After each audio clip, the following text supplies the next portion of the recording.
Welcome back to ILS number 6. Today's submodule is the characteristics of the sympathetic nervous system and the parasympathetic nervous system on the cholinergic and adrenergic fibers. Alright folks, let's get started. The receptor's action. When a ligand binds to a receptor, the protein begins to go through conformational change in shape, thereby allowing it to become activated. The binding of a neurotransmitter can open an ion channel in one of two ways. The first way is what we call a ligand-gated channel. This involves the receptor being a channel. When it binds to the signal, it will open up the door, allowing an ion to rush in based on diffusion. The second type is called G protein. G proteins require intracellular proteins to be activated and an effector enzyme to turn on to create a second messenger. Ligand-gated channels can be called ionotropic. For example, binding of acetylcholine will open up both sodium and potassium channels, which allow the passage of sodium into the cell as potassium efflux and exits the cell. The cholinergic receptor is ionotropic, is referred to as the nicotinic acetylcholine receptor. On the right-hand side, you can see here that there's two binding sites for the acetylcholine molecule. There actually are 5 subunits. There's 2 alpha subunits, 1 beta subunit, 1 delta subunit, and 1 gamma subunit, even though the picture does not show you all 5. Sodiums, representing in the blue circle, will go into the cell, while the red circle, potassium, will efflux out of the cell. The other kind of signal transduction pathway utilizes a protein complex called G proteins. They can signal an enzyme cascade, which are metabotropic. These neurotransmitter receptors are separate from the proteins that serve as the ion channel previously discussed. If a cholinergic receptor is considered metabotropic, that means it is called the muscarinic acetylcholine receptor. They can be classified into 3 categories. In all 3 cases, they follow a similar story format. It begins with the 3 subunits, the alpha, gamma, and beta subunits. When the first message, a neurotransmitter or hormone, binds to the receptor, it will activate these 3 subunits. The alpha subunit can then interact with GTP, which causes it to dislodge, and the alpha can bind onto an effector enzyme. In some cases, the beta gamma can be also used as the subunit to affect the effector enzyme. So over here, the beta gamma subunits will be freed from the 3 compartment. It will target and bind onto this ion channel, which can allow the potassium channel to open up, therefore potassium effluxing out. In other cases, the alpha subunit could be the one attaching to the effector enzyme. The 3 categories of G proteins are as follows. The first type is a mechanism called G sub Q protein, which is shown in yellow. This means a stimulation of an effector enzyme called phospholipase C, and the secondary messenger is called inositol 1,4,5 triphosphate, also known as IP3, and DAG, diglycerol, which raises the intracellular calcium level. The second type of G protein mechanism is called G sub I. This is shown in red. Inhibition of the effector enzyme, adenocyclase, will then reduce the amount of the second messenger, cyclic adenosine monophosphate, CAMP for short. This is a derivative of ATP, the energy currency found in our cells. The final kind of mechanism here is called G sub S protein, which requires the stimulation and increasing of the adenocyclase activity, effector enzyme, thereby boosting up the intracellular cyclic AMP availability. All right, let's take a look at each of them more closely. So in this picture, you'll see the G sub I and the G sub S pathway. And the storyline for both G sub I and G sub S are similar. You start off with the first messenger, which could be a hormone or a neurotransmitter. Oftentimes, these water-soluble hormones that are polar-based cannot cross the membrane. And because they can't cross the membrane, they will have to bind to a receptor to begin the signal transduction. The alpha, beta, gamma subunits are shown here. Alpha is interacting with GDP. The moment that the first messenger binds, GDP is released. Now it allows the alpha to interact with GTP, which will break off from the subunits and target the effector enzyme. This effector enzyme could be an ion channel or an enzyme that will turn on the second messenger pathway. This could result in a change in potential to the membrane and a series of cellular responses downstream, or it can turn on and activate the second messenger, another signal, that will turn on, again, a series of signals and transductions downstream in the cell. Let's put the effector enzymes into play. So let's say you have a first message that binds to a receptor. This will activate the alpha, beta, gamma subunit. The alpha will release GDP. It will then bind onto GTP and target the effector enzyme adenyl cyclase. Adenyl cyclase is going to increase the formation of the second messenger, cyclic AMP, from the precursor ATP. In turn, when cyclic AMP is increased, this will allow a series of enzymes called the cyclic AMP-dependent protein kinase, also known as pKa for short, to be activated. And now this activated form of the protein kinase can then phosphorylate other molecules and then produce a cellular response. That is the GS pathway, where you're increasing the availability of CAMP. In the GI pathway, it is all the same, except for now you reduce the availability of CAMP, therefore it will trigger another cellular response. Let's take a look at the GQ pathway. The GQ pathway is also known as a phospholipase C activity. In this case, after the first messenger binds to the receptor, the alpha, beta, gamma subunits begin to activate. The alpha interacts with GTP, will target the effector enzyme phospholipase C. This is a plasma protein which will split the precursor called PIP2. This stands for phosphatidyl inositol bisphosphate, which is a component in the plasma membrane of our cells. Once activated, it will create not one, but two second messenger molecules. We have IP3, inositol triphosphate, and DAG, diaglycerol.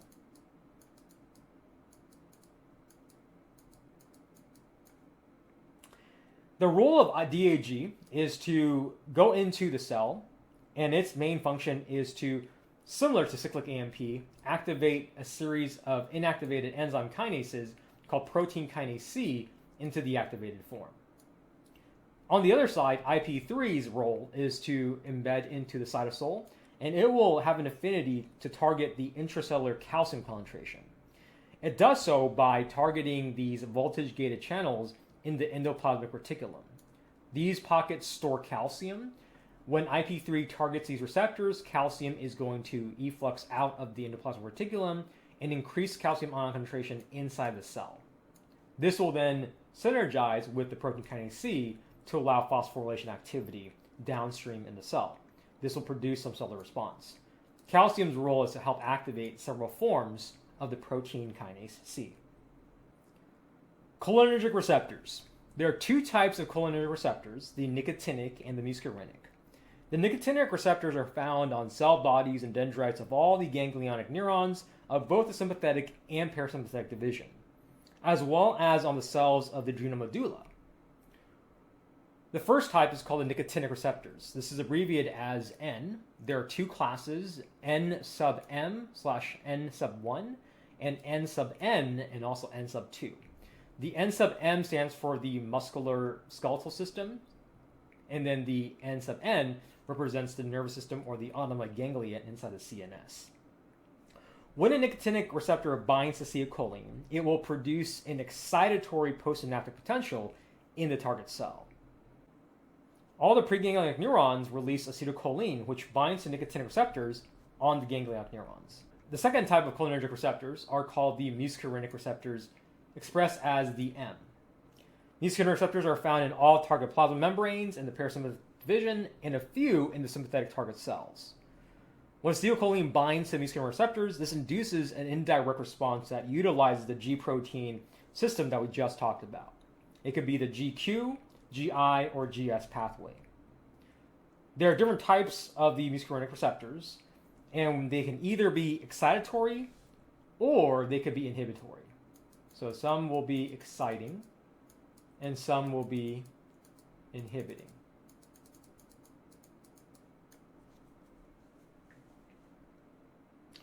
All the ganglionic neurons of the parasympathetic division release acetylcholine, which will then bind to muscarinic receptors at their target cells.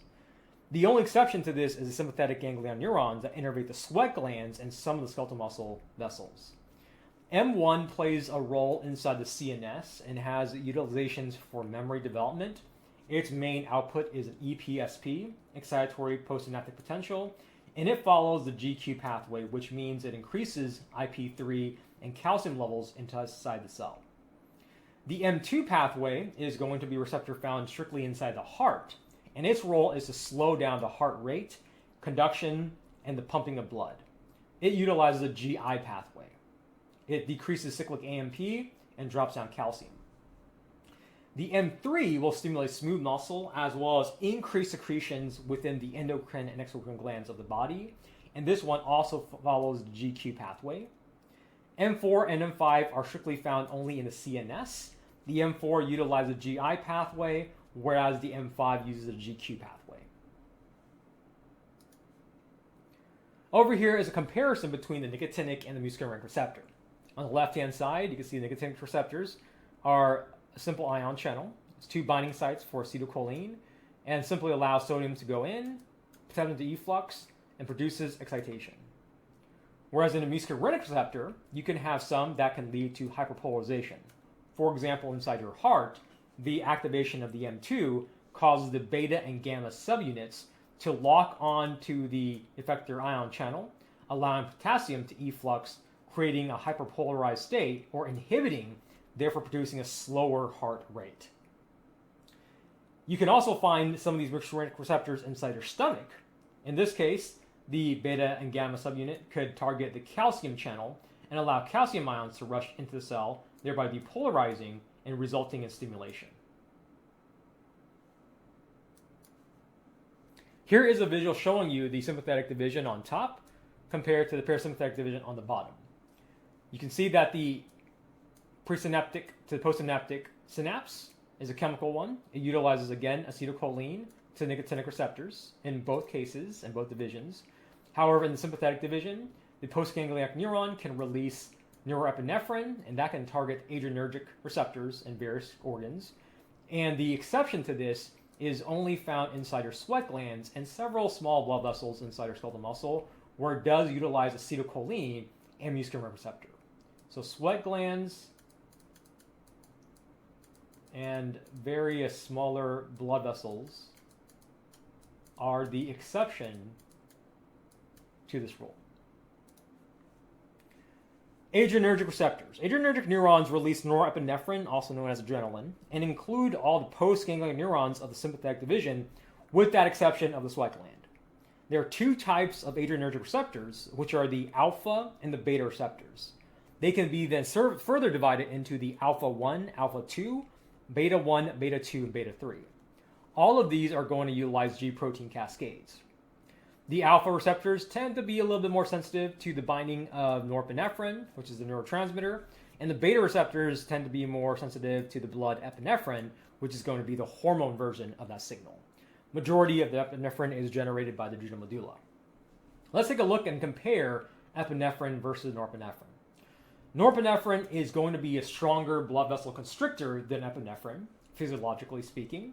Norepinephrine will increase the peripheral resistance by constricting down and then boosting up the amount of friction and resistance that the blood has to resist. And it will also increase arterial pressure because your heart will have to work harder to pump the blood. Epinephrine has a slightly stronger metabolic effect. It can help you energize the muscles, increase thermogenic activity, and you can see at a resting state that there is a variation of how much this is made per minute. So on average, you have 0.2 micrograms per kilogram of body weight every minute that is made for epinephrine. And for norepinephrine, you're talking about 0.05 micrograms per kilogram of weight per minute that is generated. Alpha 1 receptors. Alpha 1 receptors generally stimulate smooth muscle contraction. They're found on the skin, skeletal muscle, smooth muscle cells. They're located that cause vasoconstriction. They are also found on the erector pili muscle that result in the pilomotor or the goosebumps that contract when you are scared or cold.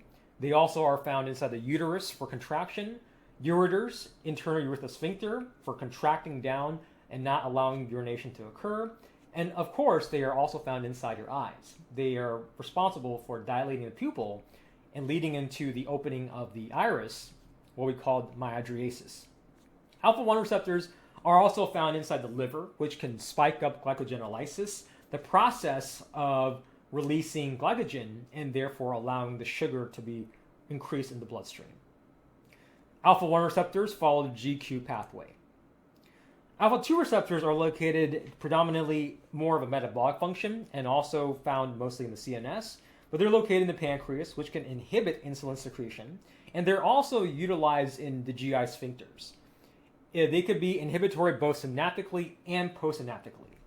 There are two forms of the alpha-2 receptor. The first form is called an autoreceptor.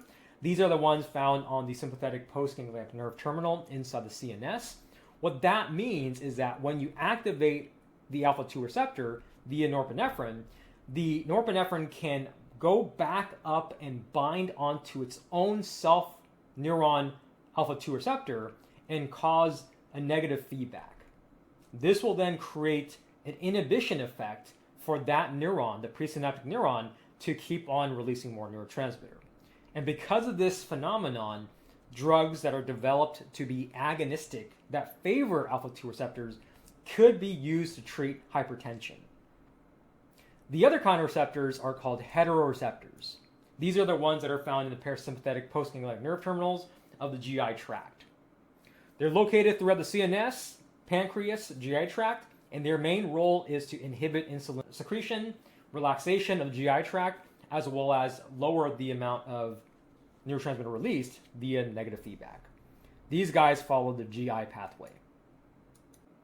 The next set of receptors are the beta receptors. The beta receptors are primarily have a stimulatory effect, and they're located inside the heart and kidney, as well as in parts of the salivary gland. Their primary function is to increase the heart rate and force, therefore giving a positive ionotropic and positive chronotropic effect to the heart. That means speeding it up and making it faster and pump more blood. Its role in the kidney is to stimulate the release of an enzyme called renin. Renin takes part in the RAS system, which will convert the liver compound angiotensinogen into angiotensin 1 and then angiotensin 2, which will then lead into the creation of aldosterone. Aldosterone's role is a hormone that will regulate the amount of water reuptake from the kidneys, thereby increasing the blood volume of the body. So it conserves any potential water loss. The beta-1 receptor's function is to follow the GS pathway, so it increases the availability of CAMP. The beta-2 receptors are primarily going to be inhibitory effect and are present inside the smooth muscle plasma membranes of blood vessels and various organs. They're located inside the heart. They're located inside the skeletal muscle, which could lead to skeletal muscle. And the beta-2 receptors are primarily inhibitory in effect, and they're present in smooth muscle plasma membranes of blood vessels, located in the heart, located in the skeletal muscle. They can cause vasodilation, which is a contradiction to the alpha-1 receptor. Alpha-1 receptors will constrict, whereas beta-2 receptors will oftentimes dilate. It will also have a cardio-positive effect, where it increases the acceleration of the heart. It also dilates a smooth muscle inside the lungs, called bronchodilation.